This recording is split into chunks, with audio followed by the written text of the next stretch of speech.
So recently, one of my viewers asked me a question and she said, I've been studying Korean for a long time. I study the grammar, I take classes in Korea, but when I try to speak to native speakers, I can't understand what they're saying. What am I doing wrong? What can I do to make this better? And so today I wanted to make a video about things I wish I knew before learning Korean, and that's going to be answered at the very end of this video, so don't click away. I've been learning Korean for over 13 years when there were barely any resources. And here are 5 things I wish someone had told me before I started learning Korean.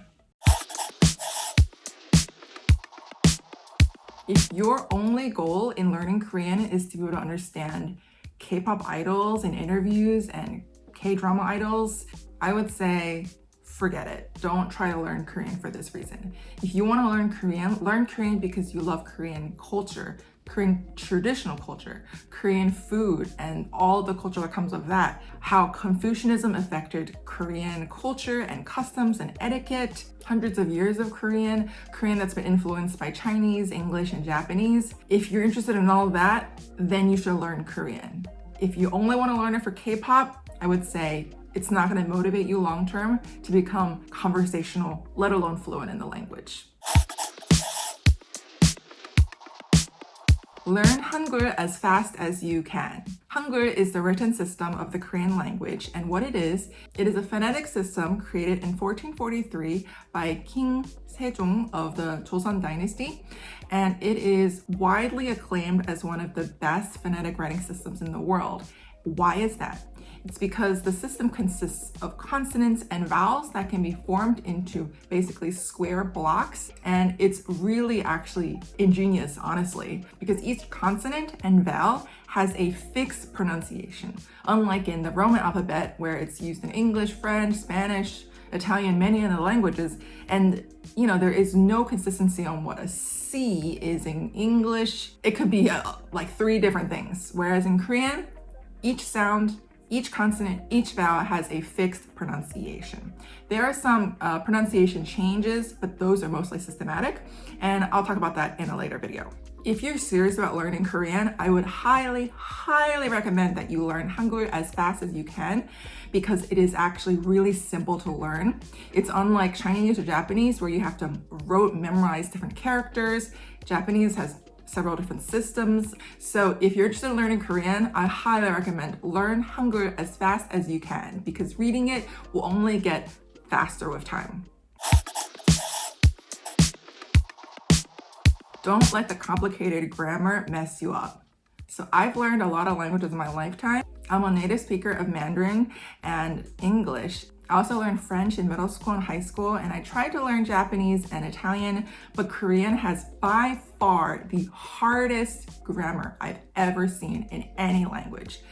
Basically, Korean has these things called verb endings that you add on to verbs or adjectives, and they completely change the entire meaning of what the sentence was saying. So let me give you a quick example. A sentence like 지호가 돈이 없어요. Jiho doesn't have money. He doesn't have any money. If you just change one word in that sentence, you change the verb ending from 없어요 to 없대요. 지호가 돈이 없대요. Now you've changed the sentence to mean Jiho says he doesn't have any money. I only changed one syllable in that entire sentence, but I've added like 5 or 6 words in English. But in Korean, it's just one change. 없어요 to 없대요. So in this way, Korean grammar is incredibly simple yet complex and beautiful. But for a learner, this can be incredibly confusing and discouraging because you're constantly going to be hit with these like new grammar endings that you're like, what the heck? I don't understand. Why are you using a different grammar ending? You could just say 없어요. So when you encounter a situation like this, what I would recommend is if you're speaking to a Korean person one-to-one, I'll just rephrase the sentence as a question to confirm what you are learning. So let's say your friend says, 지호가 돈이 없대요. And then you ask her, 지호가 돈이 없어요? And then she'll respond, yeah, 없어요. 없다고 했어요.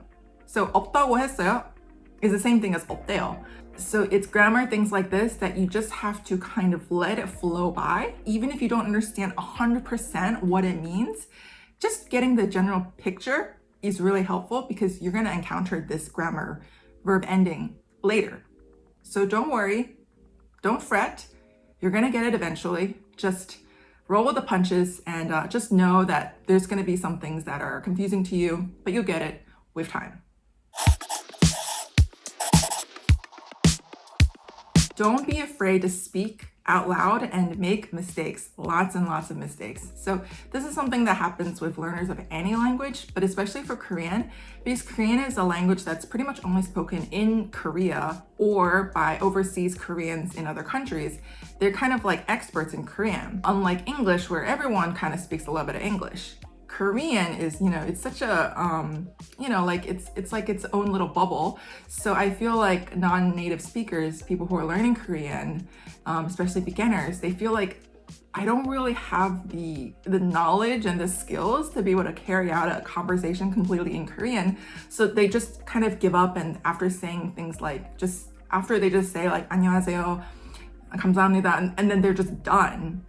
I think even if you're not sure if your sentence is completely correct, I would say just at least just try it. Just go for it. Because even if it's not correct, the native speaker will most likely kind of reform it in a way that is correct. They'll try to clarify what you're saying. And through this kind of process, forcing yourself to speak things, even if you have no idea if it's correct or not, I think this is the best way to learn and improve your speaking skills, which in turn improves your overall language skills. And the last thing I wish I knew was don't give up. So one of my viewers wrote in a previous video, Julie, I've been studying Korean for a long time. I studied grammar, I studied textbooks, I'm in classes, but I can't understand native speakers. What am I doing wrong? And so I just wanted to tell you and everyone who's in a similar situation, I totally get it. I was there once. You study hours and hours, hundreds of hours sometimes, and you still can't understand what native speakers are saying. I mean, they're not like speaking political or, like jargon. I still can't understand their native everyday dialogue. What is the deal?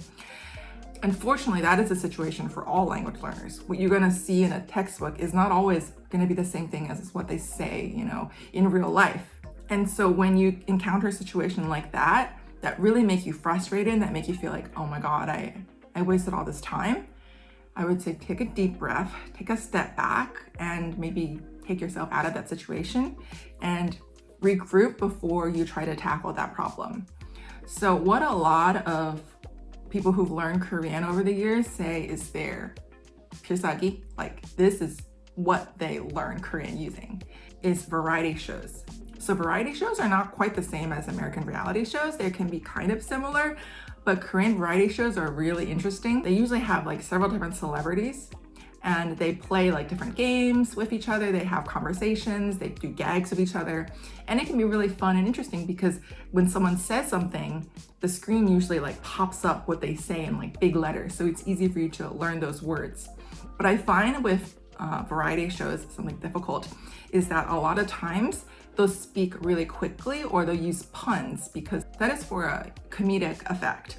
And if you're a beginner or an intermediate learner, it may be hard for you to pick up those things if they're so quick and if they're trying to be, punny. So something I recommend that's similar to variety shows is basically the Korean dating shows, like recently Singles Inferno, things like Transit Love, things like that. Recently, I've been watching a show called Love After Divorce, which is actually kind of very similar to those shows I mentioned earlier, but just the people are older, like in their 30s and 40s, and some of them have children.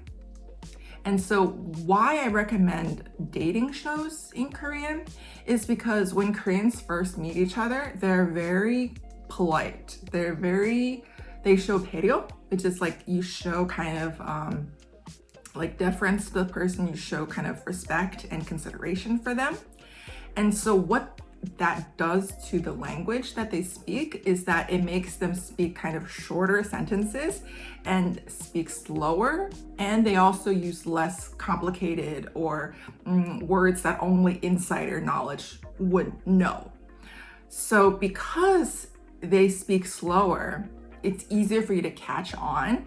And these shows also have, subtitles and like captions of what they're saying. And the pace is just so much more leisurely, and it's quite like relaxing to watch these shows, that I really highly recommend that if you have some basics in Korean, you can read Hangul, you've studied, like basic sentence structure, you can actually try to watch these dating shows because they're so relaxing. And I think that the slower pace of them will really help you, grab things quicker. There are so many other things I wish I could share with you, but I wanted to keep this video short. So let me know which one of these 5 things you think is most helpful for people learning Korean. And if you have any other concerns about how to learn Korean, please leave them in the comments below, because I read them and I make videos in response to them. This video is a response to a previous comment I got. So please leave me whatever you have in the comments and I'll try to get back to you. And watch this previous video for how to learn any language.